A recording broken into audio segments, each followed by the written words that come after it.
네, 오늘 우리가 읽은 이 말씀에 보면은 야, 참 이게 성경인가? 이게 하나님의 말씀인가? 이게 어디까지가 옳은가? 어디까지가 잘못된 내용인가? 잘 구분이 안 갈 정도로 참 뭐랄까요? 자기 생각대로 막 가고 있는 이 에브라임 산지 미가라고 하는 집의 사정이 나옵니다.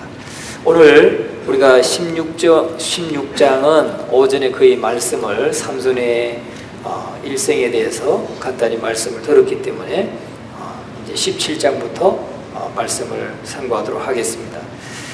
드디어 이 사사기의 마지막 시간입니다. 17장부터 21장까지가 사사기의 마지막 부분인데 결국은 종교적인 타락이고 도덕적인 타락으로 이 내용이 매듭 지어지는, 결론 지어지는 것을 보게 됩니다. 그러니까 이 내용을 읽으면 야, 이거 어디까지가 이게 옳은 것이고 어디까지가 잘못된 것인가 막 헷갈리지 않습니까? 그러니까 야, 이 사람들이 이렇게 살았는데 야, 이렇게 해도 되나 보다. 우리 절대 그렇게 생각하면 안 되는 거죠. 사사기를 읽을 때는 정신 단디 차리고 정신을 똑똑히 하고 말씀을 봐야 됩니다. 그렇지 않으면 이 말씀 보면 성경에도 이렇게 했는데 내가 뭐 이렇게 내 마음대로 살아서 뭐 문제가 되겠느냐 이렇게 생각하기 쉬워요. 그래서 이 사사기는 종교적인 타락, 도덕적인 타락, 그것이 결론입니다.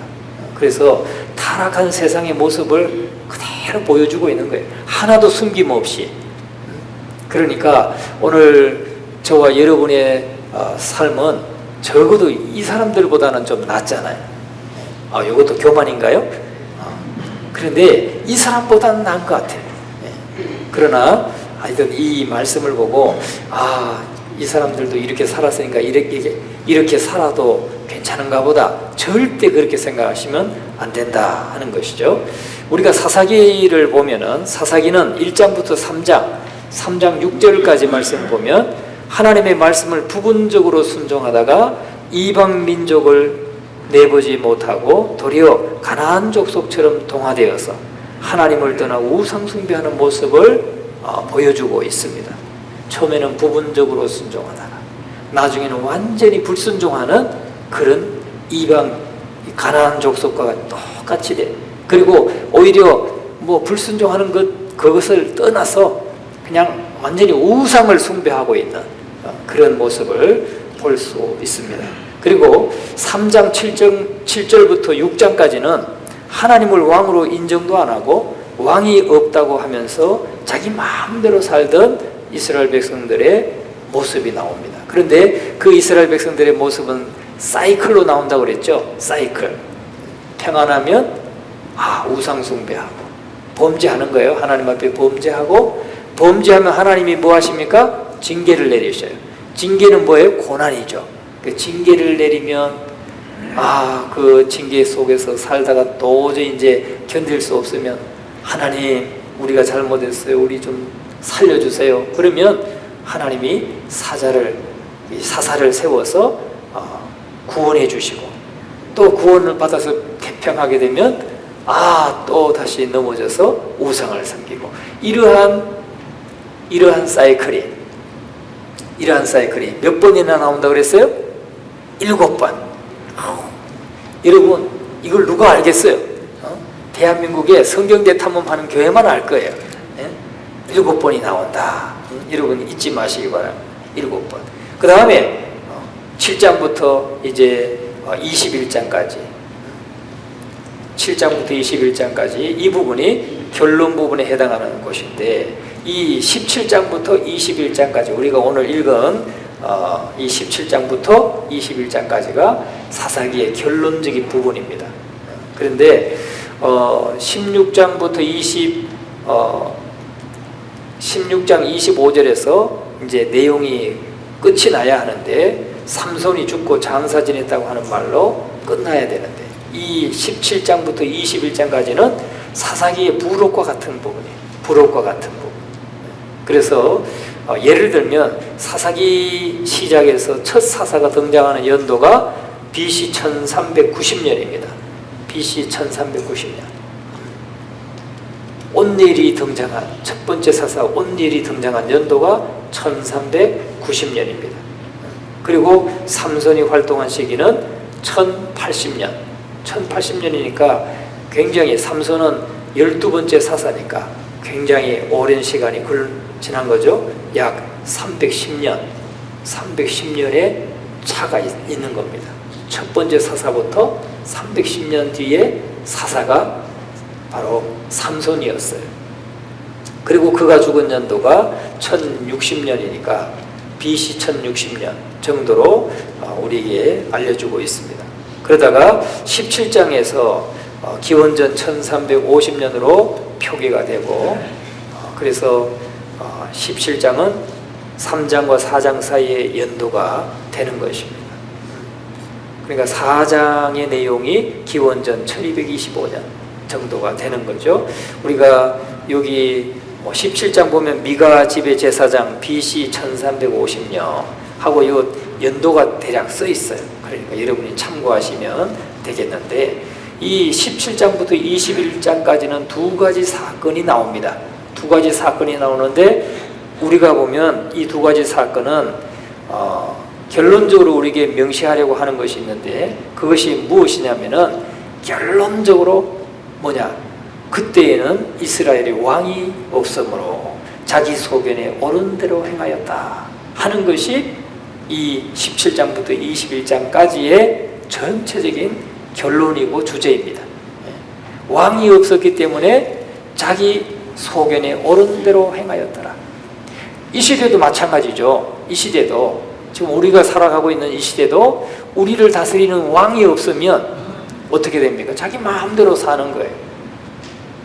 자기 마음대로 살아요. 우리에게 누가 왕입니까? 예수 그리스도가 왕이시죠.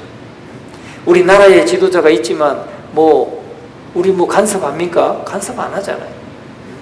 법이 있어가지고 법의 다스림을 대략 받는데, 그렇다고 지금은 왕도 아니죠. 그러나 예수 그리스도는 저와 여러분의 왕이에요. 왕. 영원한 왕이에요. 그런데 왕이 없으므로, 이스라엘의 왕이 없으므로 자기 소견에 옳은 대로 행하였다. 오늘날 같으면 법이 없으면 자기 마음대로 행하죠. 법이 있어도 마음대로 행하잖아요. 법이 있어도 마음대로 행하. 그러다가 이제 한번 걸리면 이제 정말 곡소리 나도록 얻어맞게 해야죠. 그런데 사실은 그때에는 이스라엘의 왕이 없으므로 자기 소견에 옳은 대로 행했다. 이것이 사사기의 전체적인 결론인 것입니다. 왕이 없었습니까? 왕이 있었어요. 왕이 있었는데 왕을 인정하지 않다가, 이들은 왕을 인정하지 않다가 우상을 섬긴 거예요. 이스라엘의 왕이 누굽니까? 이스라엘의 왕이 하나님이셨어요. 여호와 하나님, 야훼 하나님, 하나님이 왕이에요. 왕. 그래서 하나님이 필요할 때 사사를 세우셔서 구원해 주시고, 또 우상 숭배하고 하나님을 버리고 떠나면 또 징계하시고 고난을 주고, 그리고 또 기도하고 간구하고 회개하면 하나님이 사사를 세워서 또 구원해 주시고, 이것이 반복된 것이 300년이 넘는다는 거죠. 그런데 여러분, 결국 이들이 이러다가 하나님을 섬기지 못하는 것으로 어려움을 겪게 되었다는 것을 보여주고 있는 것입니다. 결론 부분에서 두 부분으로 나눕니다. 17장, 18장에서 에브라임 산지에 살고 있던 미가라고 하는 사람과 한 레위인 제사장, 그리고 단지파 이야기로 꾸며져 있습니다. 여기서는 종교적으로 어떻게 무뎌지고 타락해 가는가 하는 것을 보여주고 있는 것이죠. 신앙생활이 어떻게 변질되어 가는가. 여러분, 우리가 신앙생활 하면서 우리가 종교적으로 어떻게 타락하고 어떻게 변질되어 가는가 하는 것이 여기에 잘 나타나 있습니다. 19장에서 21장에서는 에브라임 산지에 살고 있는 한 레위인과 베냐민 땅 근처에 살고 있던 사람들을 통해서 윤리적으로 어떻게 무너지고 타락해서 결국은 한 민족 공동체가 무너지는가? 어떻게 민족 공동체가 무너지는가? 이것을 다루고 있다는 것이죠. 결국 우리도 하나님을 왕으로 모시지 아니하고 하나님의 통치에 순종하지 않으면 자기 소견에 옳은 대로 행한다는 거예요. 여러분 신앙생활 할 때 가장 중요한 게 무엇입니까? 신앙생활 할 때 내가 하고 싶은 대로 하지 않는 거예요. 내가 주인이 되어서 내가 하고 싶은 대로 하는 사람은 자기가 주인인 거예요. 그 사람은 교회를 아무리 오래 다녔어도 그 사람 예수 믿는 사람이 아니에요. 그렇죠? 예수 믿는 사람은 예수님을 나의 구주와 내 인생의 주인으로 모신 사람이에요. 내 인생의 주인으로 모셔서 예수님이 나에게 내 삶의 주인이 되신다. 즉 내 삶의 왕이 되신다는 거예요. 내 삶의 주인이라는 거죠. 이것을 우리가 예수님을 구주로 영접할 때 주인으로 모신단 말이죠. 그런데 여전히 내가 주인 되어 있다. 그 사람은 구원 못 받는 사람이에요. 그렇지 않습니까? 여전히 내가 주인이고 내가 왕 노릇하고 내 마음대로 살고 있다면, 그래서 교회 와서도 교회에서 말씀을 가르쳐줘도 말씀이 자기 삶을 변화시키지 않고 전혀 말씀을 받아들이지 않고, 그러면 그 사람은 어떻게 예수 믿는 사람이라고 말할 수 있겠어요? 말할 수 없는 거죠. 정말 예수 믿는 사람은 그리스도를 따르는 사람이란 말이죠. 그리스도인 하면은 그리스도를 따르는 사람인데, 그리스도를 따른다는 것은 예수님이 내 삶의 주인 되시고 왕이셔서 예수님 말씀대로 내가 지금 순종에 따라간다는 거예요. 그래야 그 사람이 그리스도인이에요. 그래야 그 사람이 구원받은 사람이죠. 그렇지 않고 그냥 교회에 왔는데 지금 막 수년을 다녔어요. 10년을 다니고 있는데도 그냥 항상 내가 왕이에요. 나는 내가 하고 싶은 대로 해요. 내가 하고 싶은 대로 하고, 교회에서 뭐라고 가르치고 말씀이 뭐라고 가르치도 그거 아무 상관없이 그냥 내가 편하니까 와주는 거고, 오고 내가 하고 싶은 대로 하고, 나한테 뭐 이래라 저래라 뭐 자꾸 뭐 이렇게 날 고치려고 하지 말아라. 그런 사람은 예수 안 믿는 사람. 그렇지 않습니까? 우리가 이걸 분명하게 보여주는 것이 지금 17장의 말씀이고 21장까지의 이 말씀의 내용인 것입니다. 그래서 이 하나님의 통치에 순종하지 않으면 결국은 자기 소견에 옳은 대로 행하는 거고, 자기 소견에 옳은 대로 행한다는 건 자기 마음대로 행한다는 말이고, 그걸 더 아주 그냥 속되게 말하면 지 마음대로 하는, 지 마음대로 한다고 말하는, 바로 그 말인 것입니다. 그렇게 되면 맨 먼저 하나님을 섬긴다고 하고 하나님을 믿는다고 하면서 실상은 종교적으로 타락해 가는, 그래서 자기의 유익과 자기의 편의를 구하다가 무너지게 되고 결국은 자기 식으로 살다가 윤리적으로 타락해서 민족 전체가 무너지게 된다는 것을 보여주고 있는 것입니다. 그래서 우리가 17장 1절 말씀을 같이 한번 읽어볼게요. 에브라임 산지에 미가라 이름하는 사람이 있더니. 자, 그런데 이 17장에 보니까 미가라는 사람이 에브라임 산지에 살고 있어요. 이 사람은 아마 에브라임 지파 같아요. 에브라임 산지에 살고 있으니까. 그런데 이 사람이 자기 어머니에게서 은 1100개를 훔쳤어요. 1100개를 훔쳤는데 하나님이 좀 양심이 찔리게 했는지 그것을 어머니에게 바로 돌려드리는 겁니다. 2절 말씀 같이 한번 읽어봅니다. 그의 어머니에게 이르되 어머니께서 은 1100을 잃어버리셨으므로 저주하시고 내 귀에도 말씀하셨더니 보소서 그 은이 내게 있나이다. 내가 그것을 가졌나이다 하니 그의 어머니가 이르되 내 아들이 여호와께 복받기를 원하노라 하니라.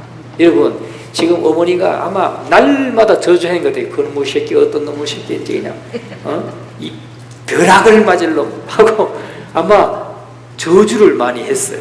저주를 많이 하니까 이 미가가 그걸 듣고 야, 내가 이 제명에 못 죽겠구나 이러다가는 제명에 못 죽겠구나 해서 그 어머니 돈, 자기가 훔쳐간 어머니 돈을 어머니에게 내놓는데 어머니 잘못했어요. 제가 훔쳐갔어요. 이거 여기 있어요. 하나도 안 건드렸어요. 하고 이렇게 내놓으면 좋잖아요. 그런데 이 말하는 거 보세요. 그 은이 내게 있나이다. 누가 훔쳐서 나한테 갖다 줬다는지 뭐 어떤 뜻인지 모르잖아요. 그 은이 내게 있나이다.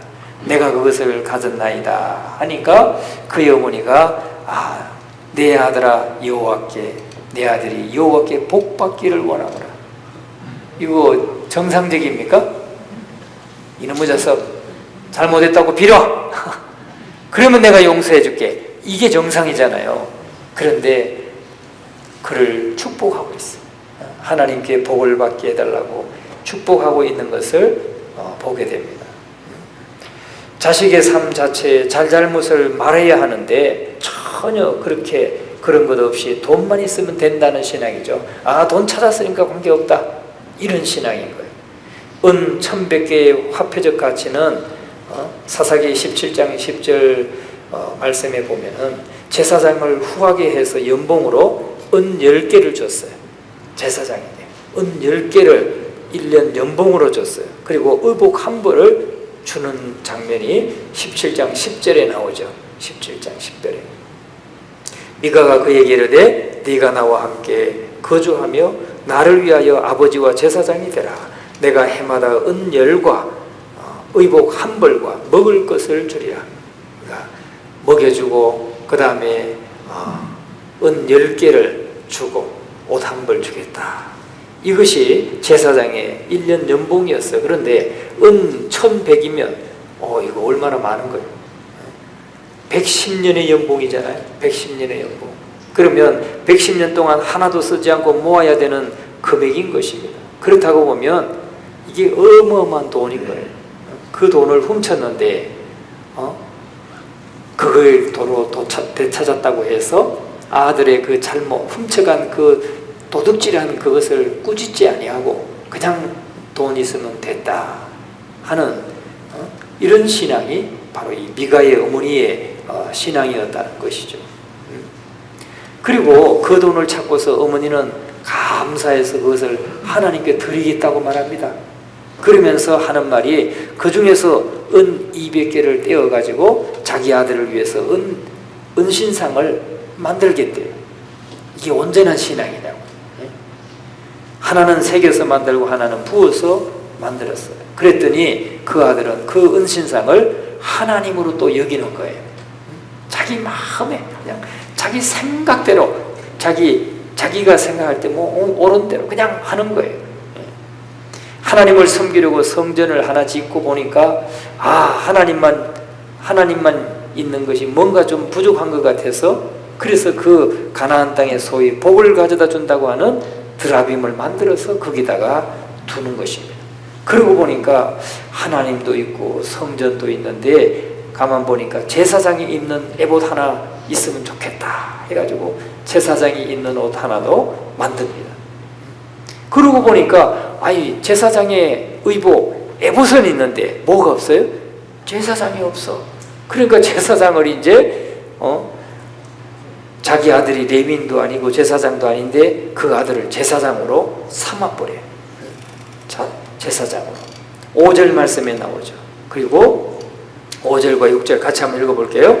그 사람 미가에게 신당이 있으므로 그가 에봇과 드라빔을 만들고 하나들을 세워 그의 제사장으로 삼았더라. 그때는 이스라엘에 왕이 없었으므로 사람마다 자기 소견에 옳은 대로 행하였더라. 참 이렇게 종교적으로 무너지고 있는 거예요. 그러니까 우리가 신앙생활을 하려면 하나님의 말씀을 열심히 우리가 읽고 또 묵상하고 도대체 이 말씀이 뭘 가르치는가 말씀을 듣고 자꾸 내 생각을 이 말씀에 맞추어야 돼요. 내 생각을 기준으로 해서 말씀이 안 맞으면 그냥 버리고 그냥 잘라내고 나하고 관계없는 말씀으로 여기지 말고 하나님의 말씀을 기준으로 해서 우리의 생각을 바꾸고 고치고 그래서 하나님의 말씀에 초점을 맞추어 가는 것이 우리의 올바른 신앙이라는 것을 우리에게 깨닫게 해주고 있는 것입니다. 그래서 자기 아들을 레위인도 아니고 제사장도 아닌데 자기 아들을 제사장으로 삼았어요. 뭐 드라빔도 만들고 한 아들을 세워서 그의 제사장으로 삼았더라. 누가요? 미가의 어머니가 자기 아들 하나 세워가지고. 근데 이 제사장은 누구만 할 수 있어요? 오직 아론의 후손, 레위 지파만 가능한 거예요. 아론의 자녀들만 가능한 것인데 레위인도 아닌데 그냥 제사장을 자기가 삼아버려요. 왜냐하면 남이 하는 것보다 아들이 하는 게 좋겠다라고 생각한 거죠. 함부로 생각하니까 사람들이 또 모이지 않습니다. 그러니까 아예 마침 베들레헴 땅에 살던 레위인이 각 지파의 성읍에 이제 이렇게 다니다가 그들을 통해서 그 지파들이 하나님 말씀대로 사람을 순종하며 살도록 레위 지파는 기업을 주지 않았어요. 그래서 각 지파에 다 흩어져 살았어요. 그래서 레위인으로서 제사장의 사명을 감당하게 각 지파의 각 고을에 가서 제사장의 사명을 감당하도록 했는데 어느 한 레위인이 이곳저곳 다니는 레위인이 있었어요. 그래서 그 레위인이 지금 이 집에 오게 된 것이죠. 그래서 9절 말씀을 한번 보세요. 같이 한번 읽어봅니다. 미가가 그에게 묻되 너는 어디서부터 오느냐 하니 그가 이르되 나는 유다 베들레헴의 레위인으로서 거류할 곳을 찾으러 가노라 하는지라. 10절 미가가 그에게 이르되 네가 나와 함께 거주하며 나를 위하여 아버지와 제사장이 되라. 내가 해마다 은절과 의복 한 벌과 먹을 것을 주리라 하므로 그 레위인이 들어갔더라. 아멘. 그러니까 미가가 한 유다 베들레헴을 떠나가지고 에브라임 산지로 가서 이렇게 다니는, 그러니까 베들레헴의 레위인으로서 거류할 곳을 찾는 그런 레위인이 있으니까 그 사람을 제사장으로 삼았다는 거죠. 그러니까 돈도 있고 성전도 있고 거기에 제사에 관한 것이 다 있는데 제사장이 없으니까 그냥 레위인이라고 하면 무조건 그냥 제사장으로 세워가지고 이렇게 맡겼다는 것입니다. 내가 이렇게 레위인을 세웠으니까 하나님이 나에게 복을 주실 것이다, 이런 생각을 하고 있는 것이죠. 그런데 우리가 출애굽기 25장에서 31장까지의 내용에 보면은 어떻게 성막을 만들고 어떻게 그 안에 기구들을 채우고 또 제사장의 에봇을 어떻게 만들어야 되는지, 제사장을 어떻게 세워야 되는지 그런 내용들이 잘 나와 있잖아요. 근데 그런 거 다 무시하고 그냥 네가 하면 좋겠다, 이렇게 세웠다는 거예요. 자기 마음대로 세웠다는 거예요. 그런데 출애굽기 25장부터 나오는 그 성막을 세우고 성막의 기구들은 어떻게 하고 제사장은 어떻게 세우고 하는 그 모든 내용들이 모세 마음대로 한 건가요? 아니잖아요. 모세는 하나님께서 다 말씀하신 대로, 하나님께서 말씀하신 대로 준행했더라 그랬어요. 여러분, 우리의 신앙은 하나님 말씀하신 대로 철저하게 그렇게 따라가야 우리가 올바른 신앙이 될 줄로 믿습니다. 우리가 이것을 여러분 잊지 마시고 하나님을 알고 하나님의 마음을 알고 성경이 말하고 있는 그 하나님을 바르게 알고 말씀하신 대로 순종해가는 그런 저와 여러분의 신앙이 될 수 있기를 간절히 축원합니다. 그래서 하나님을 예배하고 하나님을 경배하기 위해서 오는 것이 정말 이 하나님을 기쁘시게 하는 그러한 우리의 예배의 삶인 것을 확신하시고 믿음으로 바르게 나아가는 저와 여러분 되시기를 주님의 이름으로 축원합니다. 이제 내일부터는 우리가 사사기 16장부터 또 매일 한 장씩 묵상합니다. 꼭 여러분이 참여하시고 또 새벽 말씀도 홈페이지에서 꼭 여러분들이 또 들어오셔서 들어보시고 또 나오셔서 기도하시고 또 못 나오신 분들은 말씀을 듣고 홈페이지에서 또 확인하시고 계속해서 말씀에 굳게 세워지는 저와 여러분 되기를 간절히 축원합니다.